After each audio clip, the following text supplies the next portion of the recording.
Definition of industrial agglomeration. Marshall 1890 defines the breakthrough that the industrial area is an area determined by history and nature, where small and medium enterprises actively interact to integrate with social trends. Initially, industrial agglomeration means that corporations producing the same or similar types of accommodation were highly agglomerated in certain geographic area. Industrial agglomeration goals. The fundamental motivation for the formation of industrial agglomeration lies in external effects of economics of scale, which are mainly reflected in the development of regional specialization, the formation of labor market with industry-specific skill, the strengthening of forward and backward links between upstream and downstream firms, and driving technological progress. Clarin et al. 2021.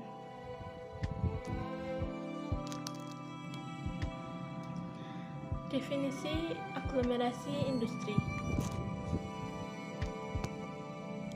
Marshall 1890 menetapkan terobosan bahwa kawasan industri adalah wilayah yang ditetapkan oleh sejarah dan alam, di mana perusahaan kecil dan menengah secara aktif berinteraksi untuk berintegrasi dengan tren sosial.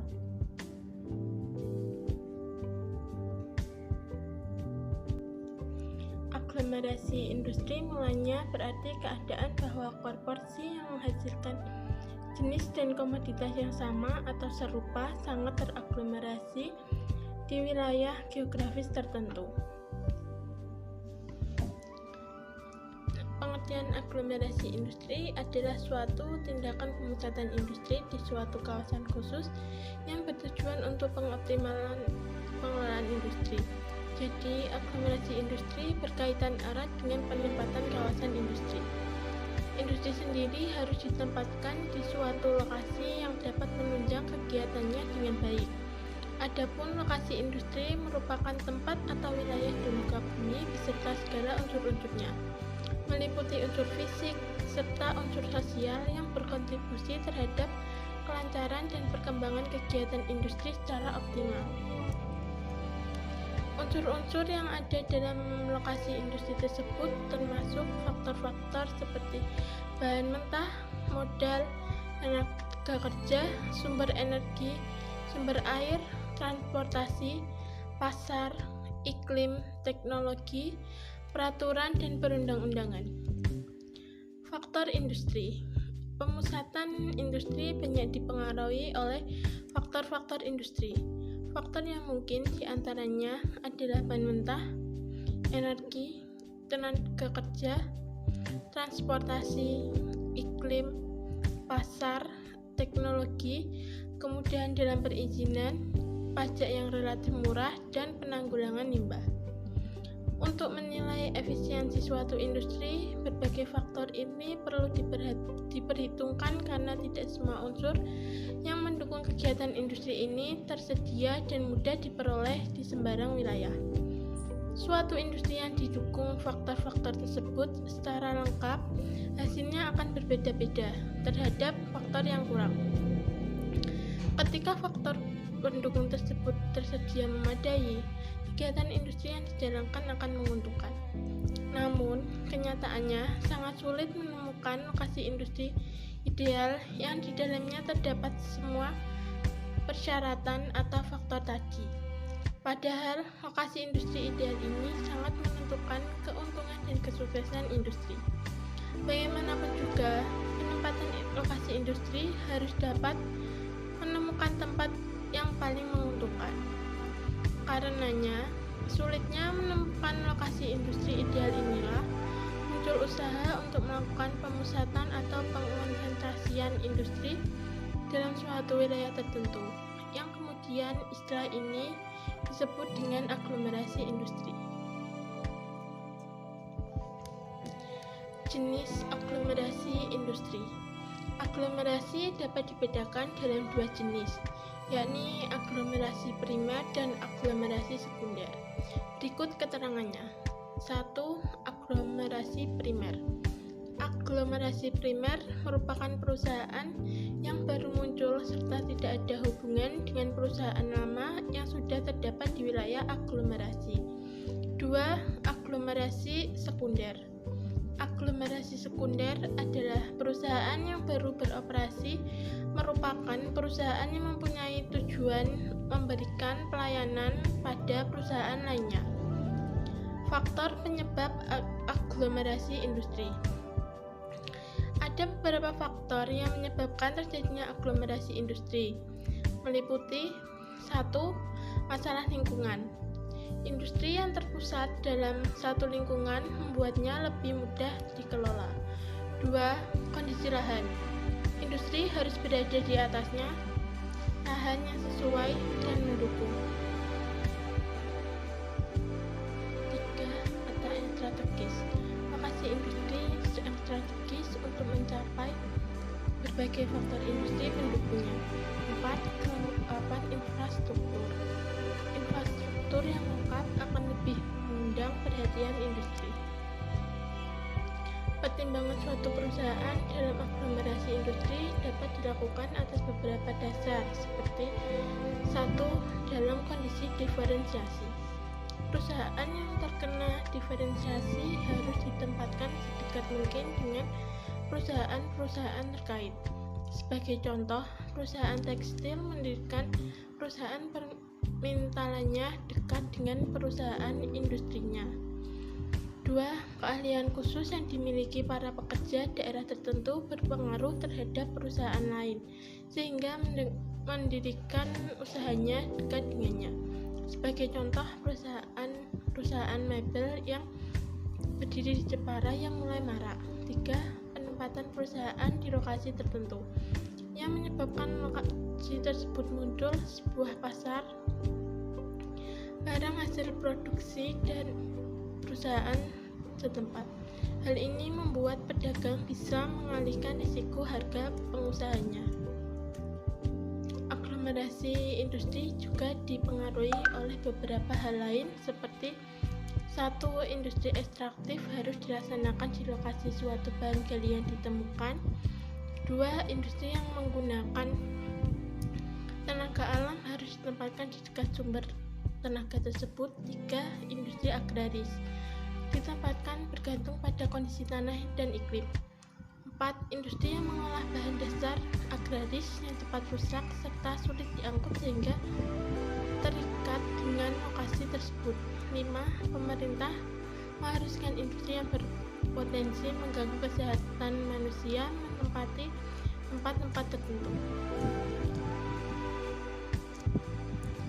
Sebagai informasi, aglomerasi industri dilakukan di suatu wilayah yang mempunyai potensi tumbuh dan berkembang yang baik dan memiliki keterkaitan ekonomis yang sifatnya dinamis.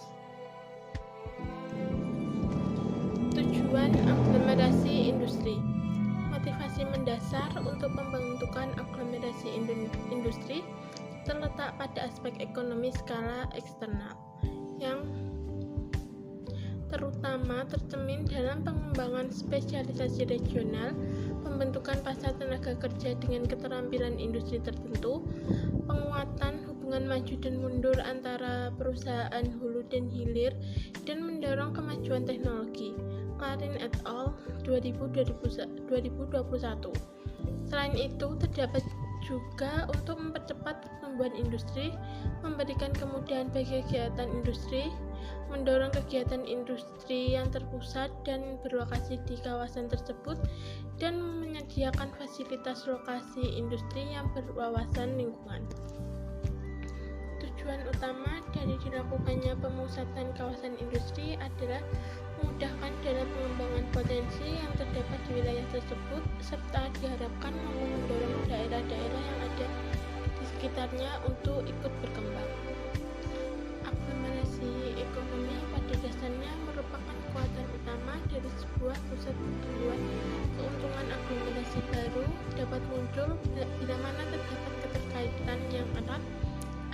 kegiatan ekonomi yang ada pada konsentrasi, baik dalam bentuk keterkaitan dengan input atau backward linkages atau keterkaitan dengan output forward linkages. Dengan adanya keterkaitan ini akan menimbulkan berbagai bentuk keuntungan eksternal bagi para pengusaha, baik dalam bentuk penghematan biaya produksi, ongkos angkut bahan baku dan hasil produksi, dan penghematan fasilitas karena beban dapat ditanggung bersama.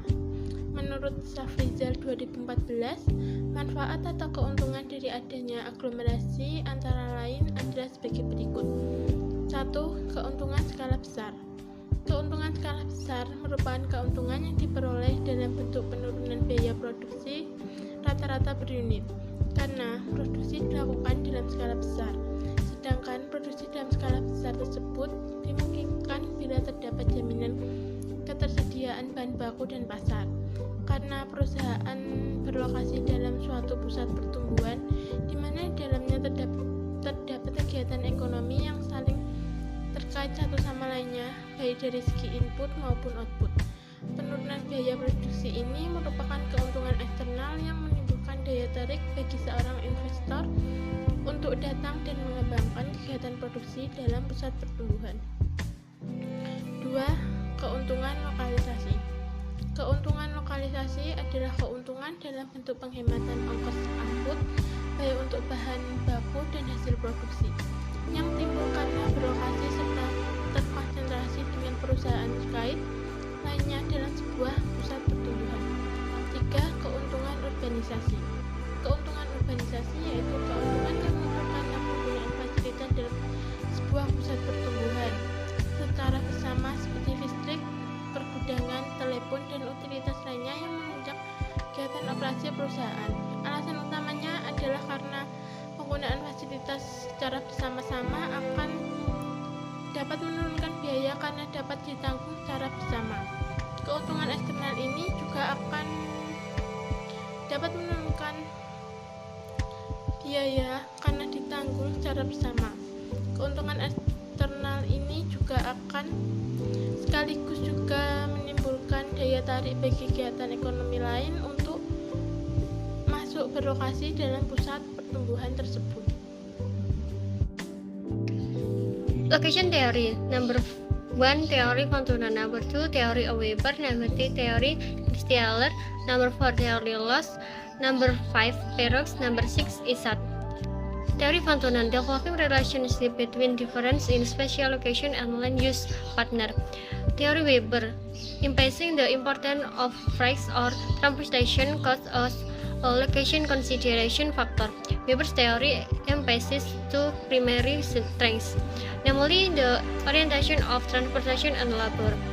Theory Christianer explain how to composition of the size of the city, the number of cities, and their distribution within an area service center tend to be spread out in heaven space area. Theory Loss. This theory displays the notion of a simple market area network, and market area network system. Transportation infrastructure is a binding element to the market area. Perox. Ergo to that development or growth does not occur in all regions, but only in certain areas that have thriving industries as regional growth poles.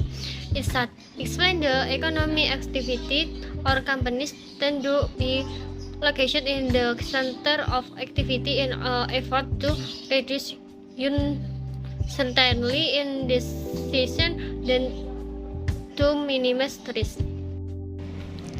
Teori lokasi adalah suatu teori yang dikembangkan untuk memperhitungkan pola lokasi kegiatan ekonomi, termasuk di dalamnya kegiatan industri dengan cara yang konsisten dan logis. Teori lokasi dapat didefinisikan sebagai ilmu yang menyelidiki tata ruang, spatial order, kegiatan ekonomi, atau dapat juga diartikan sebagai ilmu tentang alokasi secara geografis dari sumber daya yang langka, serta hubungannya atau pengaruhnya terhadap lokasi berbagai macam usaha atau kegiatan lain. Secara umum, pemilihan lokasi oleh satu Unit aktivitas ditentukan oleh beberapa faktor seperti bahan baku lokal, permintaan lokal, bahan baku yang dapat dipindahkan, dan permintaan luar. Selanjutnya ada teori-teori lokasi. Teori lokasi yang pertama adalah teori lokasi dari von Thunen. Teori lokasi von Thunen adalah teori lokasi yang mempelopori teori penentuan lokasi berdasar segi ekonomi yang didasarkan pada sewa tanah. Johann Heinrich von Thunen 1783 sampai 1850 adalah seorang ahli dalam ekonomi pertanian Jerman dan merupakan orang pertama yang membuat model analisis dasar dari hubungan antara pasar, produksi, dan jarak. Teori von Thunen dikenal dengan teori land use, dicetuskan pertama kali di Jerman yang pada saat itu tidak ada industri, jalan raya maupun jalan kereta. Von Thunen mengembangkan teori ini berdasarkan pengamatan di daerah tempat tinggalnya. Dalam teori lokasi yang dicetuskan oleh von Thunen, terdapat pertimbangan-pertimbangan dari segi efisiensi tenaga kerja maupun ekonomi. Inti dari teori von Thunen adalah bahwa harga sewa lahan pertanian akan berbeda-beda nilainya tergantung tata guna lahannya. Harga sewa suatu lahan akan berbeda-beda nilainya tergantung tata guna lahannya. Lahan yang berada di dekat pusat pasar atau kota memiliki sewa lahan yang lebih mahal dibandingkan yang jauh dari pusat kota. Karena semakin jauh jarak dari pusat, maka pasar akan meningkatkan biaya transportasi. Teori ini cukup relevan digunakan sebagai dasar dalam pengembangan dan pembangunan wilayah perbatasan di Indonesia, khususnya melalui pengembangan transportasi karena karakteristik wilayah perbatasan di Indonesia memiliki jarak paling jauh dari pusat kota dan berperan sebagai wilayah penyedia bahan baku. Namun seiring perkembangan ilmu dan kondisi dinamika pembangunan wilayah dan sangat tepat, maka teori dianggap tidak lagi valid dan relevan untuk diaplikasikan saat ini. Hal ini dikarenakan teori ini dibuat sebelum era industrialisasi yang memiliki asumsi dasar bahwa kota terletak di tengah antara daerah terisolasi, dikelilingi oleh hutan-hutan belantara, tanah yang datar, tidak terdapat sungai dan pegunungan, kualitas tanah dan iklim tetap, model transportasi hanya berguna berupa gerobak dan tidak terdapat jalan penghubung serta petani yang mencari untung sebesar-besarnya. Yang kedua ada teori lokasi biaya minimum Weber. Alfred Weber, seorang ahli ekonomi Jerman, mendasarkan teorinya bahwa pemilihan lokasi berdasarkan atau prinsipnya minimasi biaya. Weber menyatakan bahwa lokasi setiap usaha tergantung pada total biaya transportasi dan tenaga kerja, di mana penjumlahan keduanya harus minimum. Tempat di mana total biaya transportasi dan tenaga kerja yang minimum adalah identik dengan tingkat keuntungan yang maksimum. Dalam perumuskan modelnya, Weber berdiri pada asumsi bahwa 1. Unit lahan adalah suatu wilayah yang terisolasi. Iklim yang homogen, konsumen terkonsentrasi pada beberapa pusat, dan kondisi pasar adalah persaingan sempurna. Beberapa sumber daya alam seperti air, pasir, dan batu bata tersedia di mana-mana, dan jumlah yang memadai. 3. Material lainnya seperti bahan bakar mineral dan tambang tersedia secara sporadis dan hanya terjangkau pada beberapa tempat terbatas.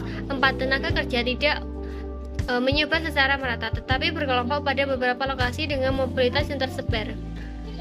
Berdasarkan asumsi itu, ada 3 faktor yang mempengaruhi lokasi usaha, yaitu biaya transportasi, upah tenaga kerja, dan dampak aglomerasi atau deaglomerasi. Biaya transportasi dan biaya upah tenaga kerja merupakan faktor umum secara fundamental menentukan pola lokasi dalam kerangka geografis. Kekuatan aglomerasi dan deaglomerasi merupakan kekuatan lokal yang berpengaruh menciptakan konsentrasi atau pemencaran berbagai kegiatan dalam ruang. Yang ketiga ada teori Christaller, menjelaskan bagaimana susunan dari besaran kota, jumlah kota, dan distribusinya di dalam satu wilayah. Menurut Christaller, pusat-pusat pelayanan cenderung tersebar di dalam wilayah menurut pola berbentuk heksagon atau segi 6. Keadilan seperti itu akan terlihat dengan jelas di wilayah yang mempunyai 2 syarat. Pertama, topografi yang seragam sehingga tidak ada bagian wilayah yang mendapat pengaruh dan lereng dan pengaruh alam lainnya dalam hubungan dengan jalur pengangkutan. Kedua, kehidupan ekonomi yang homogen dan tidak memungkinkan adanya produksi primer yang menghasilkan padi-padian, kayu, dan batu bata. Analisis keruangan adalah analisis lokasi yang menitik beratkan pada 3 unsur jarak, distance, kaitan, dan gerakan. Tujuan dari analisis keruangan adalah untuk mengukur apakah kondisi yang ada sesuai dengan struktur keuangan dan menganalisa interaksi antar unit keuangan, yaitu hubungan antar ekonomi dan interaksi keuangan, aksesibilitas antar pusat dan pemerintahan, perhentian suatu wilayah dan hambatan interaksi. Hal didasarkan oleh adanya tempat-tempat atau kota yang menjadi pusat kegiatan bagi tempat-tempat lain, serta adanya hierarki di antara tempat-tempat tersebut.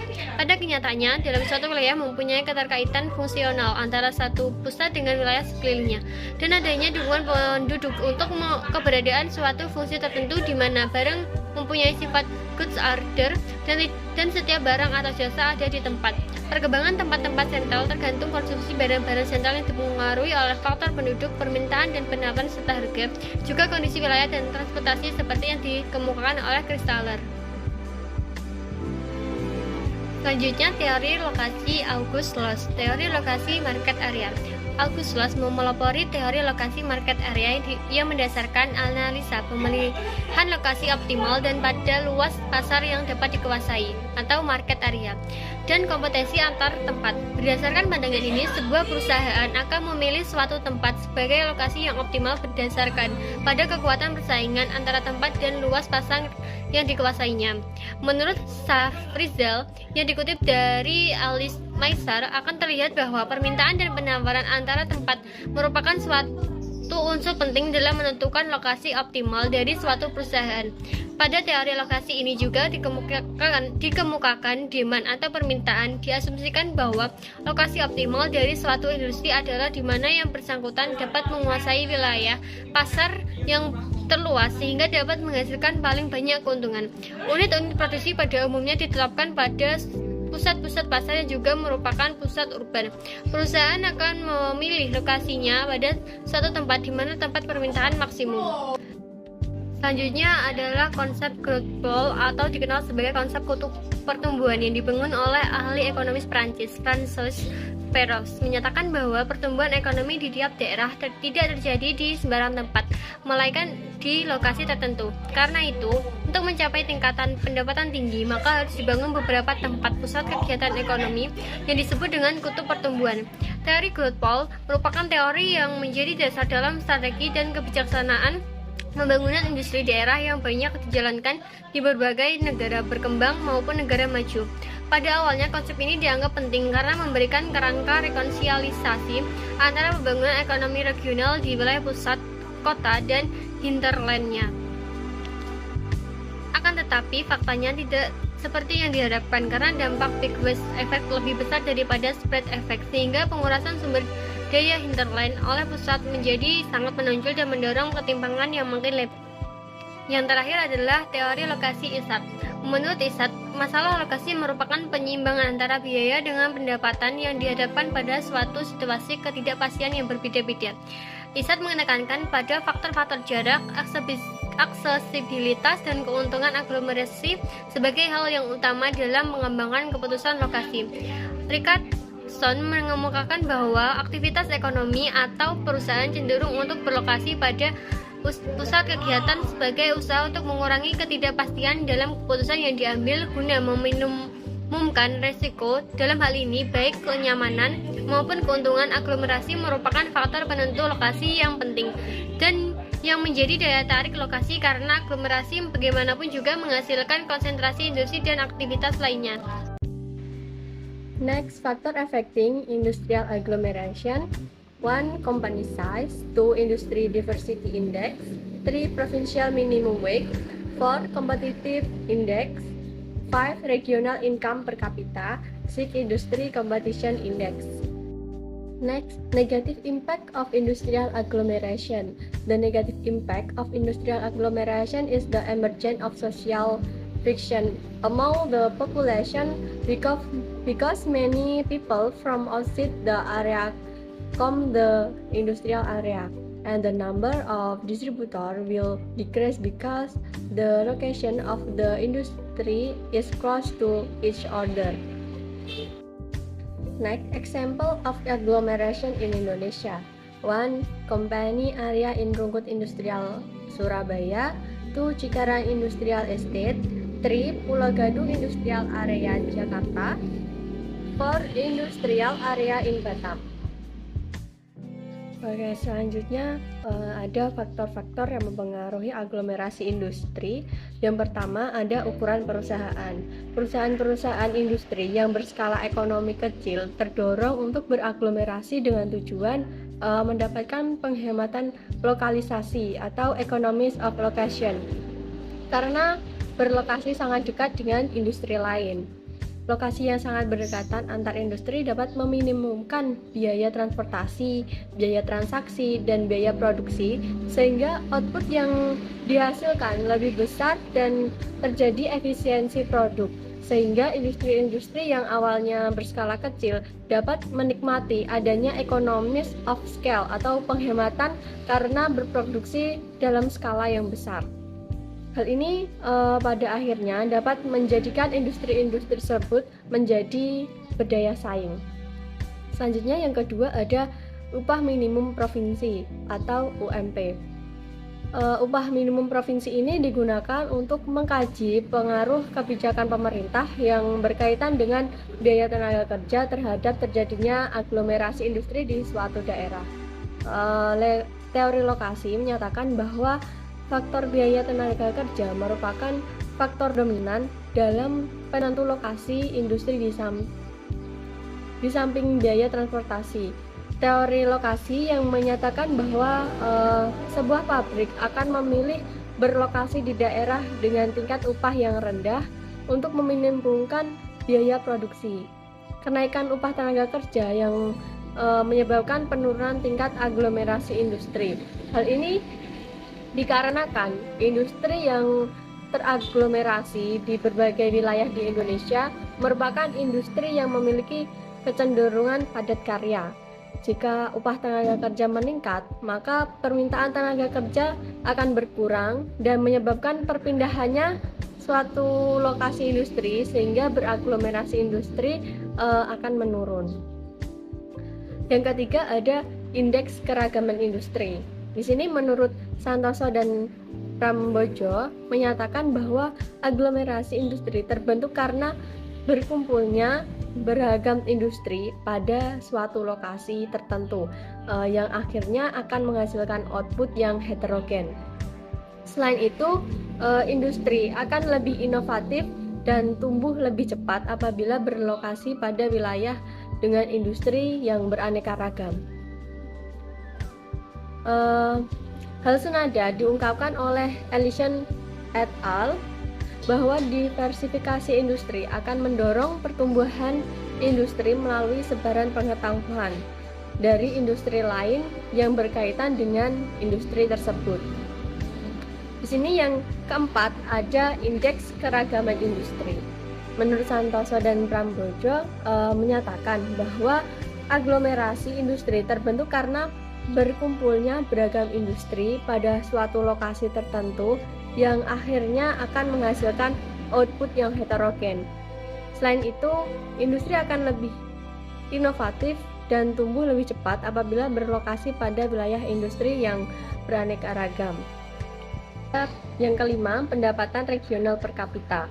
Pendapatan regional per kapita sebagai ukuran daya beli masyarakat tidak begitu berpengaruh terhadap terjadinya aglomerasi industri. Hal ini dikarenakan pendapatan regional per kapita lebih berpengaruh terhadap peningkatan nilai produksi karena berkaitan dengan permintaan dari masyarakat atau daya beli masyarakat. Sedangkan terhadap keputusan suatu industri untuk beraglomerasi atau terkonsentrasi di suatu lokasi, pendapatan regional per kapita tidak berpengaruh secara langsung. Hal ini dikarenakan keputusan industri untuk beraglomerasi lebih berpengaruh oleh ketersediaan tenaga kerja yang merupakan input utama dalam kegiatan produksi dan besarnya upah yang berdampak pada biaya produksi. Selanjutnya yang keenam, yang terakhir, yaitu indeks persaingan industri. Semakin tinggi tingkat persaingan industri, maka setiap produsen akan menggunakan strategi aglomerasi dan membentuk konsentrasi secara spasial guna meningkatkan tingkat produksi sehingga dapat tercapai efisiensi produksi.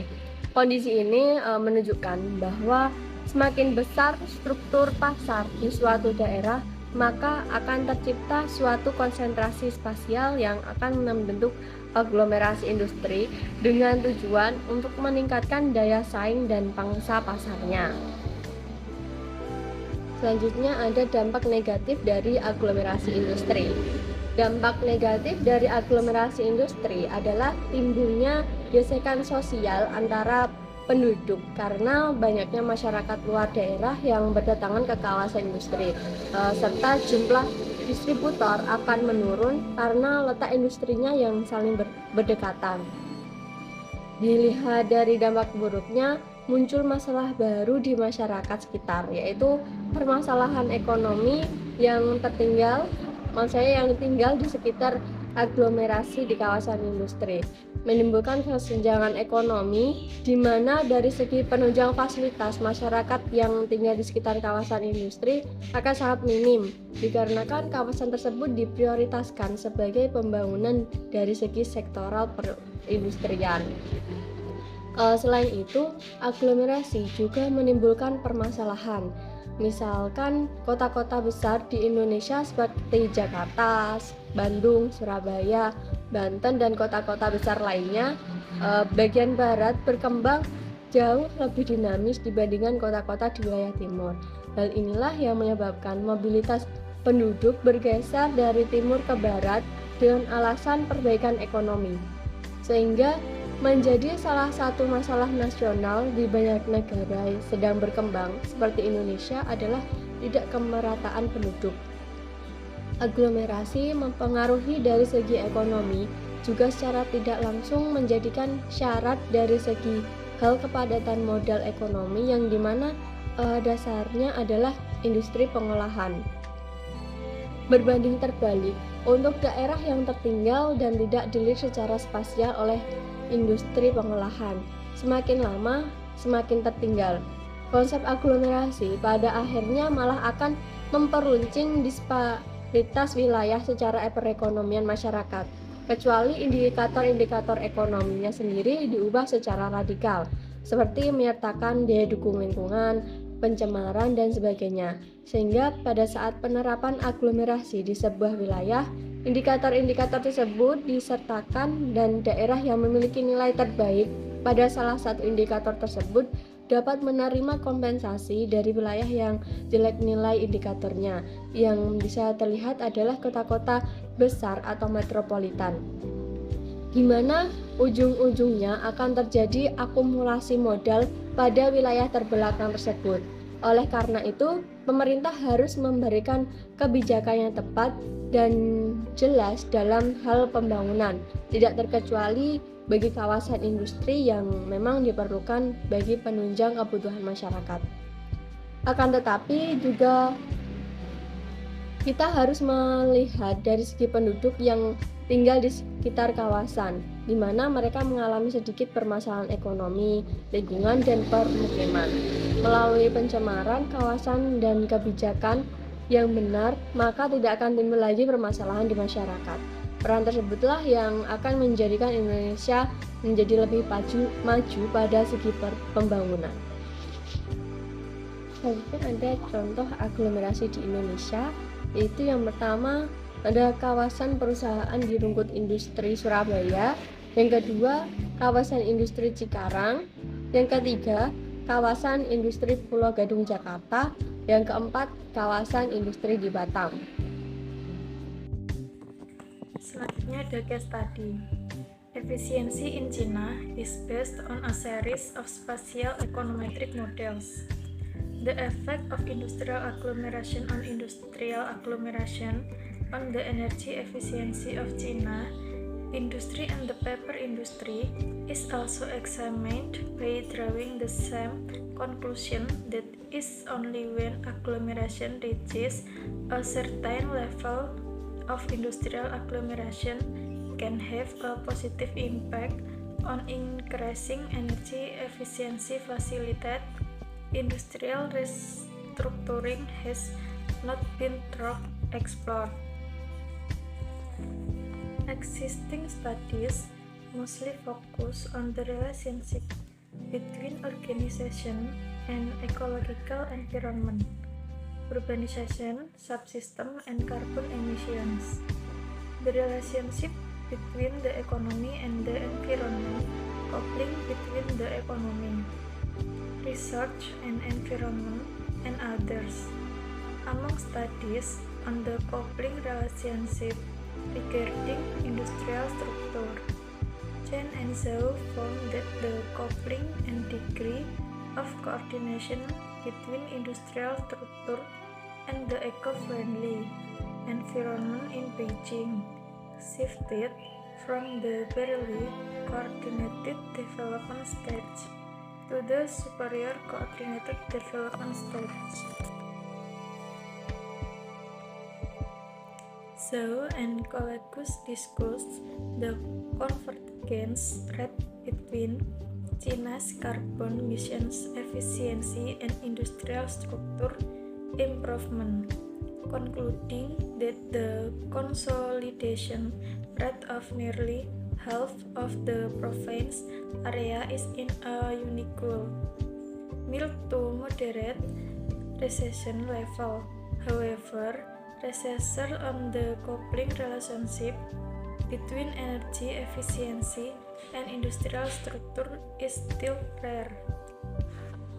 Di sini dijelaskan, efisiensi di Cina berdasarkan serangkaian model ekonometrik spasial, pengaruh aglomerasi industri terhadap efisiensi energi industri Cina dan industri kertas juga diperiksa dengan menarik kesimpulan yang sama, yaitu hanya ketika aglomerasi mencapai tingkat tertentu aglomerasi industri dapat berdampak positif pada peningkatan efisiensi energi. Namun sebaliknya, bagaimana perubahan efisiensi energi memfasilitasi strukturisasi industri belum dieksplorasi secara menyeluruh. Studi-studi yang ada sebagian besar berfokus pada hubungan antara organisasi dan lingkungan ekologis, subsistem urbanisasi, dan emisi karbon. Hubungan antara ekonomi dan lingkungan, penggandengan antara ekonomi, sumber daya, dan lingkungan, dan lain-lain. Di antara studi tentang hubungan penggandengan mengenai struktur industri, Chen dan Zhou menemukan bahwa penggandengan dan tingkat koordinasi antara struktur industri dan lingkungan ramah lingkungan di Beijing bergeser dari hampir tidak tahap pengembangan terkoordinasi ke tahap pengembangan terkoordinasi superior.